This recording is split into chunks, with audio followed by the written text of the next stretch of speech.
pemirsa, pada hari ini saya kedatangan tamu. Masih muda, wanita. Saya udah kenal lama sih, sejak belum nikah. Sehingga ya santai aja saya manggil ya Bet gitu. Apa kabar Bet? Baik Pak Joko. Nah, tapi setelah nikah, punya 2 anak. Nah, setelah punya anak, berkeluarga, punya anak 2, kepengen saya panggil apa sih? Mama, ibu, atau apa saya harus panggil? Panggil nama aja, biar awet muda Pak Joko. Oh, oke. Nah, Iya. gini Bet, Ya. kalau saya tanya sebetulnya pekerjaanmu apa sih? Saya full time mother, ibu rumah tangga full time Pak. Full time? Iya. Profesional? Profesional. Profesional 24 jam. 24 jam. Ya. Gajinya berapa kalau profesional? Gajinya ya beyond expectation. Saya udah kenal lama ya kamu itu sejak muda begitu, dan tidak ada Sekarang juga masih muda Pak iya, Joko. masih sejak muda, masih Iya. sebelum nikah, Iya. nggak ada tanda-tanda kamu itu bisa menulis, Oh iya. nggak ada tanda-tanda sama sekali. Tapi tiba-tiba setahun, 2 tahun, 3 tahun terakhir ini karyamu begitu bagus-bagus dan meledak, Puji Tuhan. kan begitu. Nah, sebetulnya apa yang melatar belakangi kok tiba-tiba Betty ini jadi penulis begitu? Gitu ya. Iya. Sebetulnya kalau kesukaan nulis itu udah dari kecil saja nih Pak. Dari kecil Ya, ya? dari saya SD itu saya sudah suka membaca cerpen gitu. Terus apa tuh? Kayak cerita-cerita di majalah-majalah Iya. remaja itu saya suka baca. Hmm. Dan waktu dulu tuh kepengen nulis seperti itu tapi belum bisa. Jadi waktu itu saya waktu SD kelas 4 kelas 5 tuh udah mulai nulis puisi-puisi 2 bait kayak Iya. gitu di rumah gitu. Tapi ya nggak tidak didokumentasikan, terus tahu-tahu ya hilang aja gitu. Ya memang zaman dulu nggak ada digital, Iya, sehingga nggak. ya ditulis tangan kemudian hilang begitu. Kemudian hilang, iya memang betul. Oh, jadi pemirsa, jadi Betty ini penulis buku, penulis artikel, kemudian blogger, dan sekarang akan menjadi vlogger begitu. belum. Oh, belum. Belum. Tapi dari foto-fotonya di sosial media sudah mulai saya lihat mengarah ke sana. Karena kan sekarang itu bahasa video lebih populer, lebih bisa mengena untuk menerjemahkan baca tulis. Meskipun sebetulnya tulisan itu lebih punya makna dibanding daripada video. Iya. Kalau kita melihat gambar, imajinasi kita dibatasi oleh gambar itu. Iya. Ketika kita melihat video, imajinasi kita dibatasi oleh video itu. Tetapi kalau kita membaca kalimat, maka itu timbul ledakan imajinasi yang tidak terbatas kayak bom atom meledak. Nah, sebetulnya kalau saya membaca tulisan-tulisanmu itu kan banyak sesuatu yang menohok, inspirasi yang menohok. Itu dari mana itu? Pengalaman pribadi atau diceritain orang begitu? Tergantung Pak, tergantung. Karena kan saya memang mulai nulis itu awalnya tuh pas waktu masih kerja itu saya coba-coba nulis cerpen, ngirim-ngirim ke media, tapi nggak satu pun yang berhasil dimuat gitu ya. Karena memang tulisannya ya cowboy gitu, asal nulis itu. Menurut saya udah bagus banget, ternyata kok dari sekian puluh yang saya kirim tuh nggak satu pun yang muncul gitu di majalah, di koran dan segala macam. Sempat putus asa? Putus asa sih tidak, tapi saya bingung sebenarnya Pak Joko. Ini gimana caranya ya saya kok bisa nemuin komunitas penulis atau bisa mewujudkan impian saya jadi penulis yang dikenal orang gitu. Nah, sampai tahun 2008 itu udah mulai ada Facebook toh. Iya. Ya, saya mulai nulisnya tuh di notes. Facebook kan ada fitur notesnya, nggak tahu sekarang masih ada atau enggak, saya nggak terlalu update. Di situ saya nulis beberapa cerita pendek di situ. Teman-teman kasih responnya bagus gitu. Terus 2012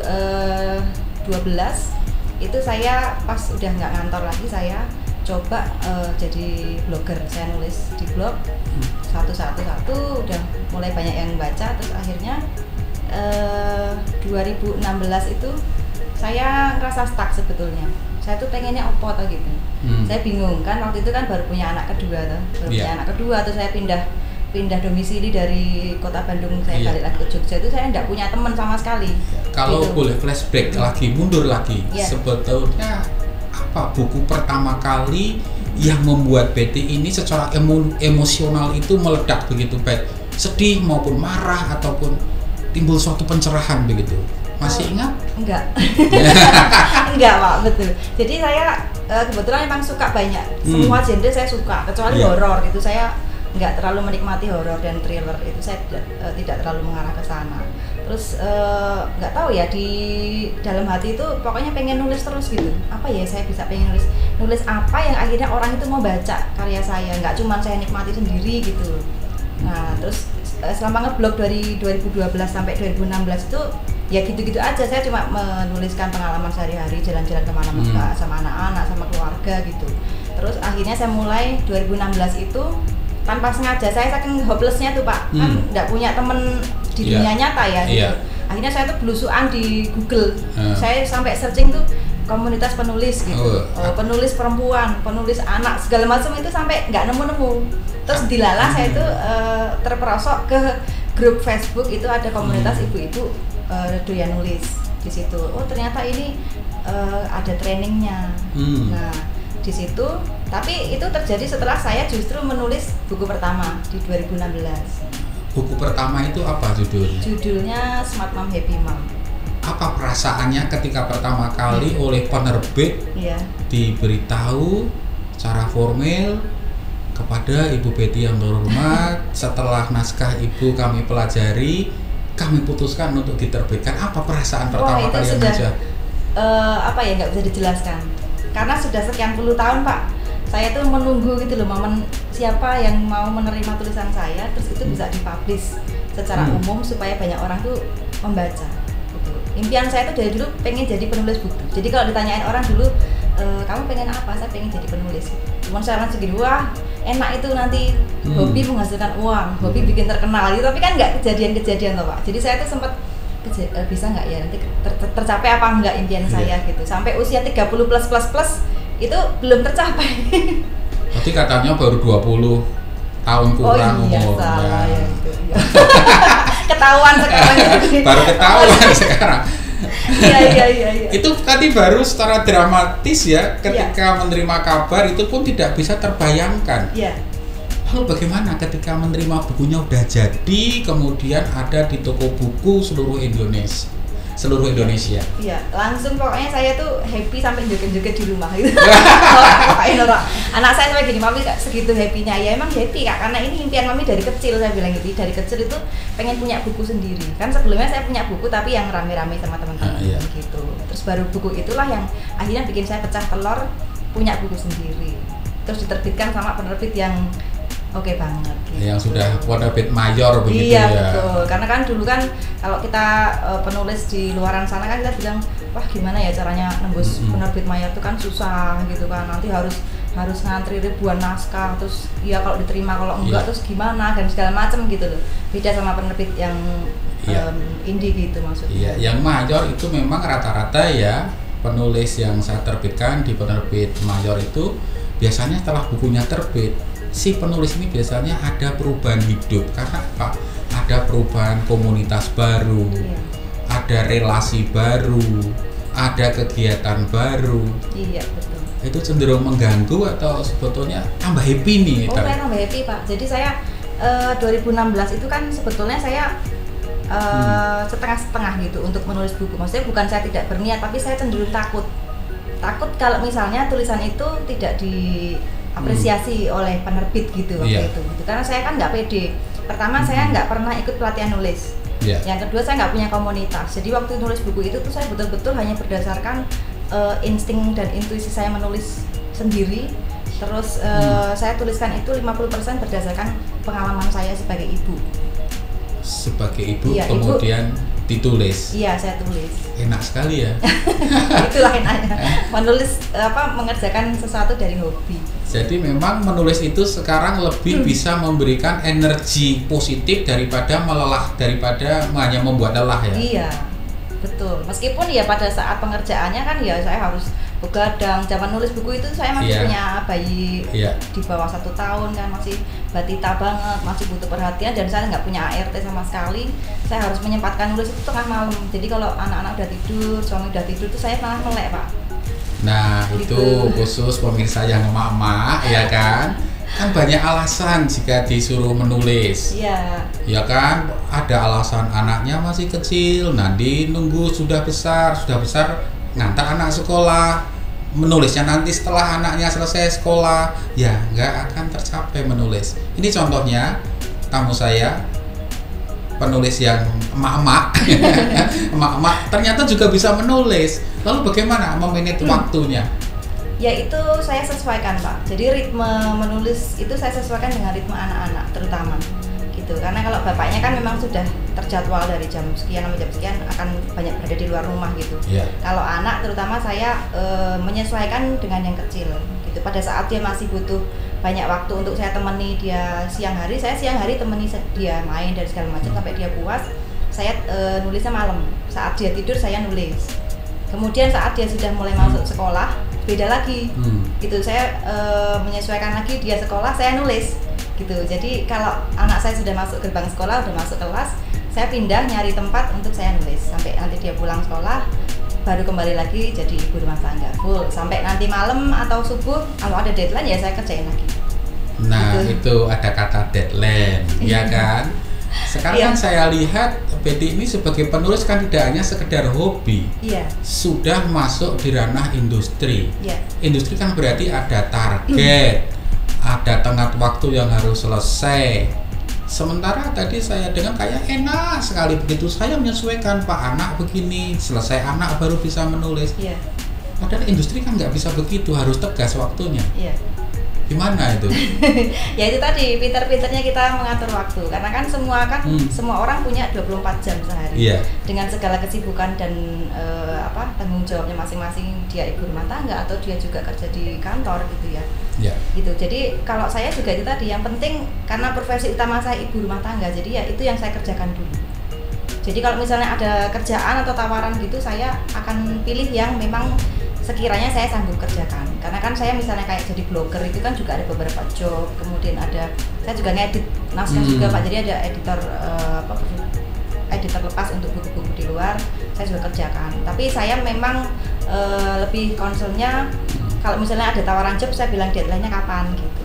Kalau kira-kira masih bisa saya maintain ya oke, saya ambil. Kalau misalnya enggak ya saya hands up, saya nggak ambil job itu. Tetap milih pekerjaan utama sebagai profesional mom di rumah. Karena itu gaji yang paling besar. Iya kan? Betul. Kalau sampai kehilangan pekerjaan itu bisa jadi masalah dalam hidup. Masalah besar, nightmare itu. Nightmare itu. Makanya terus ini anggapan proyek-proyek menulis ini ya sekedar tambahan. Kalau tidak membuat happy, waktunya tidak cocok. Saya nggak ambil. Hebat ya. Tapi ya tergantung juga ya. Maksudnya ini kan kondisi saya ya. Maksudnya kalau untuk teman-teman di luar sana, misalnya ibu-ibu kan teman saya juga banyak yang memang menulis itu sebagai pekerjaan utama. Artinya dia bekerja di situ memang untuk mencari uang. Gitu ya. Kalau misalnya seperti itu ya, itu bisa menyesuaikan kondisi mereka sih gitu. Maksudnya teman saya yang misalnya maaf ya single mother gitu, dia mau nggak mau ya harus membagi waktu gitu di rumah. Kebetulan beliau kemarin barusan meninggal suaminya, kemudian menulis hanya itu yang bisa dia kerjakan. Jadi dengan 4 putra di rumah itu ya bagi-bagi tanggung jawab gitu. Ya memang justru itu lebih berat daripada saya sih gitu maksud saya. Karena kan kalau saya mungkin masih bisa menggantungkan diri gitu dalam arti kepada suami, penghasilan suami. Tapi kalau contoh seperti teman saya tadi ya mau nggak mau, kalau nggak nulis istilahnya ya dapat uang gitu. Jadi ya membagi waktu dan tenaga perhatian kepada anak-anak sekaligus mengerjakan pekerjaan profesional sebagai blogger, editor dan juga penulis. Dari suami sudah cukup uangnya. Puji Tuhan. Terus kemudian nulis dapat uang banyak. Untuk apa sih kalau mama gitu? Saya kepengen tahu gitu. Apa untuk beli baju sendiri atau untuk traktir anaknya? Apa sih untuk apa? Kalau saya lebih ke selain kepuasan pribadi ya. Karena kan dulu saya bekerja di kantor ya Pak. Jadi di luar saya biasa pegang uang sendiri gitu. Ya setelah saya jadi kembali ke ibu rumah tangga full kan otomatis penghasilan dari suami. Meskipun sudah cukup kan rasanya masih ada yang kosong karena kan saya perlu aktualisasi diri gitu. Saya nggak sekedar butuh uang kemudian kebutuhan saya dipenuhi sama suami. Tidak cuma itu. Saya pengen saya bisa menghasilkan sesuatu yang itu juga kalau dikasih dihargai dengan uang gitu juga puji Tuhan. Kalaupun enggak, minimal saya punya hasil karya untuk dibaca orang, untuk dinikmati orang gitu. Nah, kalau saya kebanyakan nanti saya investasikan lagi, Pak. Investasi untuk kepentingan pengembangan dalam penulisan. Betul. Apa misalnya? Kalau saya kan kebetulan saya profesional blogger, artinya saya butuh alokasi dana untuk website saya gitu, kemudian untuk branding juga. Selain itu saya kan punya 2 blog, Pak, yang aktif dan itu semuanya berbayar, itu harus saya maintain. Kemudian saya juga butuh misalnya untuk peralatan mini studio di rumah, seperti itu. Jadi kalau nggak training berbayar tuh saya juga investasikan ke sana. Mulai kelihatan bohongnya dikit ya pemirsa ya.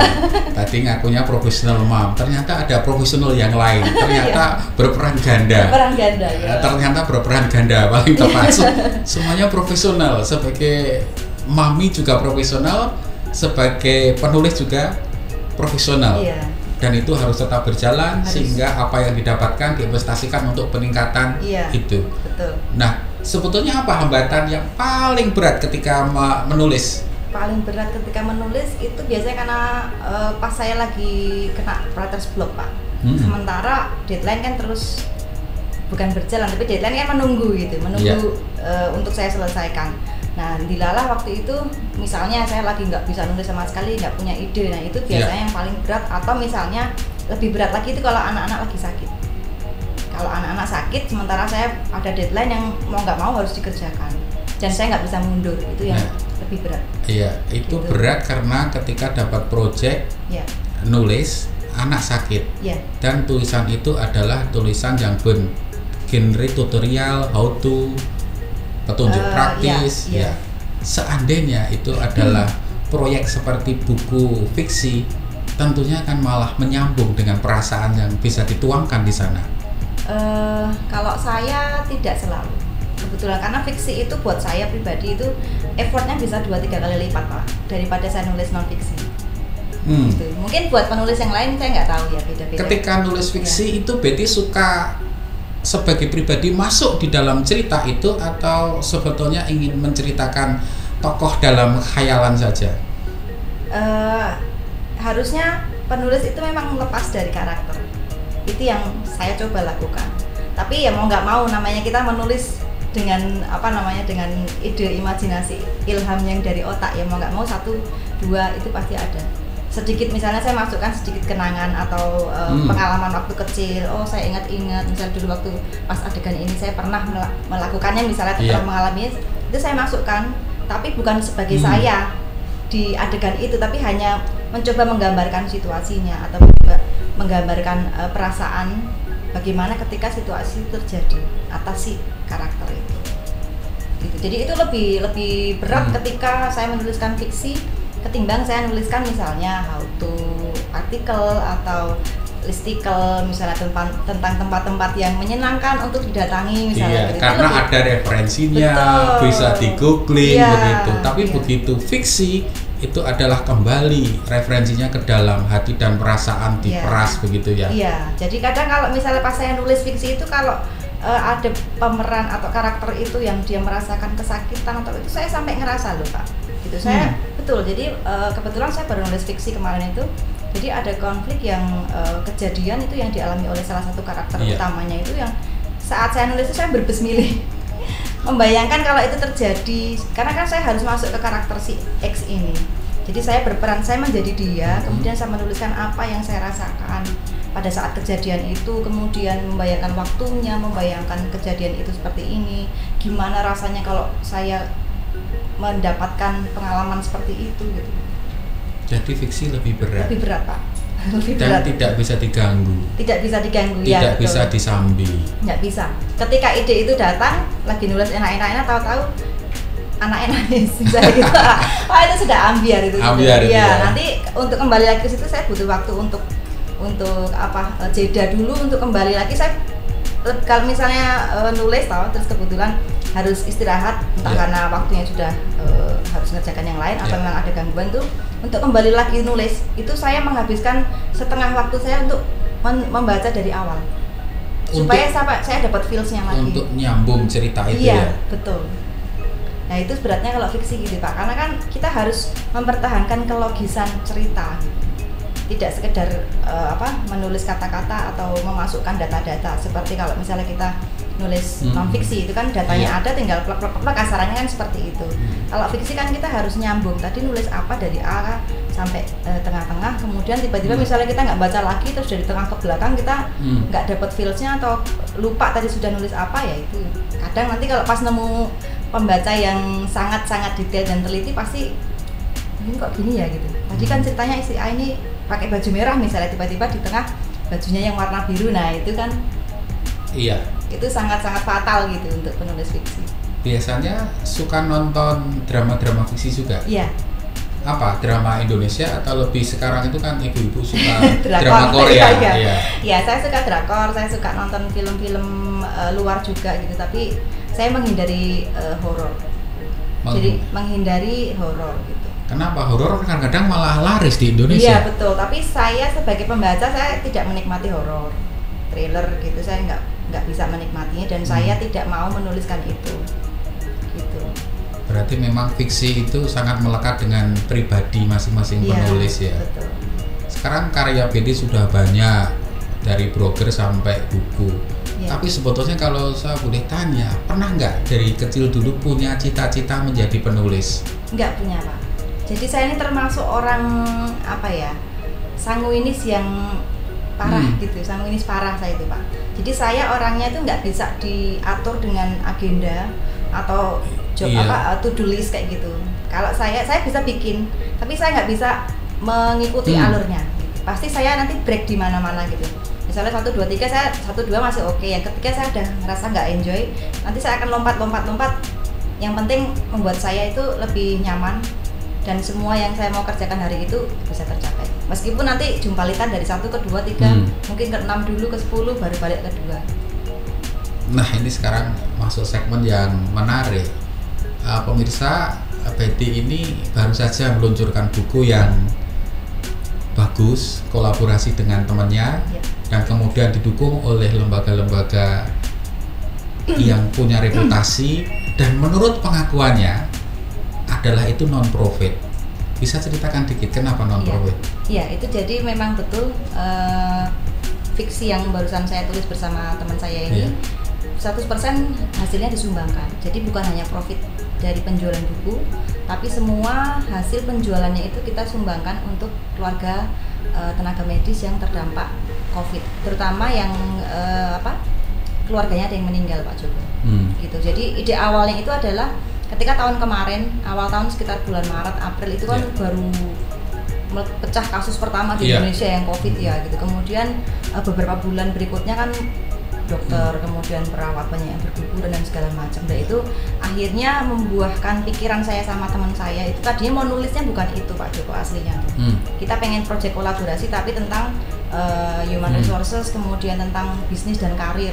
Akhirnya kemudian pas ngobrol-ngobrol kok kondisi kayak gini gimana ya kalau misalnya kita bikin movement supaya karena kita prihatin gini, ini makin banyak orang yang terkena COVID kemudian sampai meninggal dunia, terutama dokter dan perawat, tapi kok sepertinya nggak banyak yang aware masalah itu gitu. Orang tuh cuma terpana dengan hari ini kasusnya sekian ribu orang, gitu takut dan segala macam. Tapi menurut kami waktu itu kok belum ada sepertinya orang-orang yang bikin gerakan untuk mengajak orang lain supaya saling membantu, terutama untuk mereka yang terdampak COVID ini. Gitu. Akhirnya kita ngobrol-ngobrol, mengerucutlah pada sebuah tema. Akhirnya gimana kalau kita bikin proyek nulis, nanti disumbangin, terus temanya tentang COVID. Judulnya apa itu judulnya? Judulnya Kelho Circle Pak. Kelho Circle. Apa maksudnya? Kebetulan saya nggak bawa bukunya hari ini. Jadi Kelho Circle itu artinya adalah lingkar pertemanan penggemar buku-bukunya Kelho. Jadi kalau Pak Joko atau mungkin teman-teman di sana suka membaca buku atau novelnya Paulo Coelho, nah itu kan banyak sekali bestseller novelnya yang sudah diterjemahkan ke puluhan bahasa gitu kan. Nah itu kan kalau kita perhatikan dalam tulisan-tulisannya Coelho itu dia banyak sekali menulis tentang filsafat, kemudian life lesson, kemudian bagaimana kita membaca situasi kehidupan manusia dan segala macam. Nah, itu yang kita ambil intisarinya dari beberapa buku, kemudian kita kita tuliskan sebagai ide-ide dalam beberapa adegan di situ, sampai akhirnya kita mengerucut pada sebuah ide utama dalam buku itu adalah manusia itu hidup tidak hanya dihitung dari seberapa lama dia hidup, tapi seberapa banyak hal yang sudah dia bagikan kepada orang lain, seberapa berartinya hidup dia buat orang lain. Itu yang kita angkat tema besarnya, yang akhirnya kita bawa movement itu untuk mengajak teman-teman pembaca untuk bersama-sama berdonasi melalui penjualan buku itu, nanti dikelola oleh benihbaik.com ya, untuk kemudian disumbangkan kepada keluarga nakes yang terdampak, terutama mereka yang ditinggal meninggal oleh kepala keluarga atau ibunya ataupun anak yang menjadi tulang punggung gitu, Pak. Nah, itu pemirsa, jadi jangan lewatkan buku itu, nanti dicari di semua toko buku, harus dibeli dan dibaca ya, supaya kita bisa menolong banyak orang di era pandemi ini, terutama untuk keluarga-keluarga pahlawan kita untuk menghadapi pandemi Corona 19 ini. Lalu alasan yang kedua apa supaya mereka itu harus membaca buku itu? Dari sisi konten akan dapat apa sih mereka kalau udah baca buku itu? Iya, yang pertama kita tadi itu kita menyebarkan semangat gerakan untuk saling membantu, untuk yuk kita aware sama lingkungan kita. Jadi pandemi ini kan sudah cukup lama ya, setahun lebih, dan itu dampaknya itu menyeluruh gitu Pak Joko. Jadi nggak cuma secara finansial, orang mungkin di sana ada yang di PHK, kemudian ada yang kehilangan sumber penghasilan yang besar, kemudian sampai kehilangan orang terkasih dan segala macam. Itu kita pengen ngajak para pembaca untuk kalaupun kalian tidak mengalami itu, gitu, kalian bisa merasakan ini loh yang terjadi sama nakes itu seperti ini, sama keluarga pasien yang ditinggal itu seperti ini, perasaan mereka seperti apa, kehilangan mereka untuk struggling mereka untuk melanjutkan hidup itu seperti apa gitu. Memangnya di tokoh-tokoh itu mengalami apa? Coba ceritakan. Emangnya mengalami apa? Coba ceritakan dikit supaya para pemirsa ini juga kepengen tahu apa sebetulnya detailnya yang terjadi. Iya, jadi gini, Care House Circle itu bercerita tentang 5 orang. 5 sekawan. 5 sekawan. Iya, 5 sekawan. Cowok, cewek? 2 cewek, 3 cowok. Umur antara 30 sampai 40.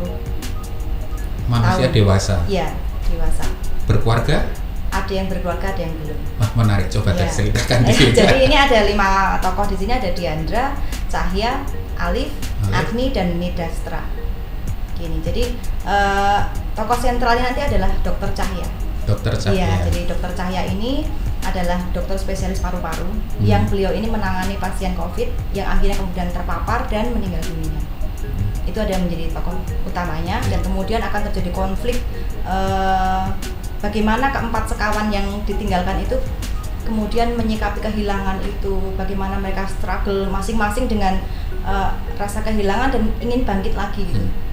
Ingin saling menolong, tapi akhirnya itu niat baik masing-masing itu saling bertabrakan gitu Pak. Jadi si A pengen nolong si B misalnya gitu, si B pengen nolong si C, dan semua itu ingin sama-sama berbuat kebaikan, tapi kepentingannya itu saling bertabrakan. Akhirnya timbul konflik, dan si Diandra ini adalah istri dari Dokter Cahya. Diandra ini harus bergelut dengan kesedihan, dengan masa lalu. Ternyata dia punya inner child yang terluka gitu loh. Dan teman-temannya pengen menolong dia, tapi kok nggak bisa gitu. Nah, nanti di akhir akan diceritakan. Nah, menarik kan? Menarik. Saya sudah juga baca itu gitu. Jadi kerumitannya itu melampaui dari cerita drama Korea. Sampai ending saya baca, tapi itu rahasia, saudara. Endingnya cukup mengesankan. Cukup mengesankan, tetapi jangan diomongkan biar para pembaca ini baca sendiri supaya memang tahu betul alur ceritanya dengan baik. Iya. Jadi selain kita ingin mengajak pembaca untuk memahami atau berempati pada para korban COVID, itu baik dari nakes maupun dari sisi pasien, kita juga ingin mengencourage teman-teman yang kebetulan mungkin memiliki situasi yang mirip dengan Diandra ini, meskipun mungkin pengalaman berbeda ya, tidak plek sama, tapi kita ingin mengajak mereka bahwa nggak apa-apa kamu terjatuh gitu, it's okay gitu. It's Kamu okay. terjatuh, kamu terluka, kamu berdarah kasarannya, itu sesuatu yang di luar kendali kita. Iya. Tapi keputusan untuk bangun lagi, bangkit lagi dan move on itu adalah di tangan kita gitu. Kamu mau atau tidak gitu. Bisa kok kamu bangkit asalkan kamu mau. Ya, memang saya memandang novel ini sebagai novel dokumenter. Jadi nanti sekian puluh tahun lagi, sekian ratus tahun lagi, kalau itu dibaca oleh anak cucu kita, akan bisa membayangkan bagaimana pandemi saat ini terjadi. Jadi betul-betul ini merupakan potret sosial yang perlu didokumentasikan untuk di kemudian hari untuk pembelajaran generasi-generasi berikutnya. Pertanyaan terakhir sekarang.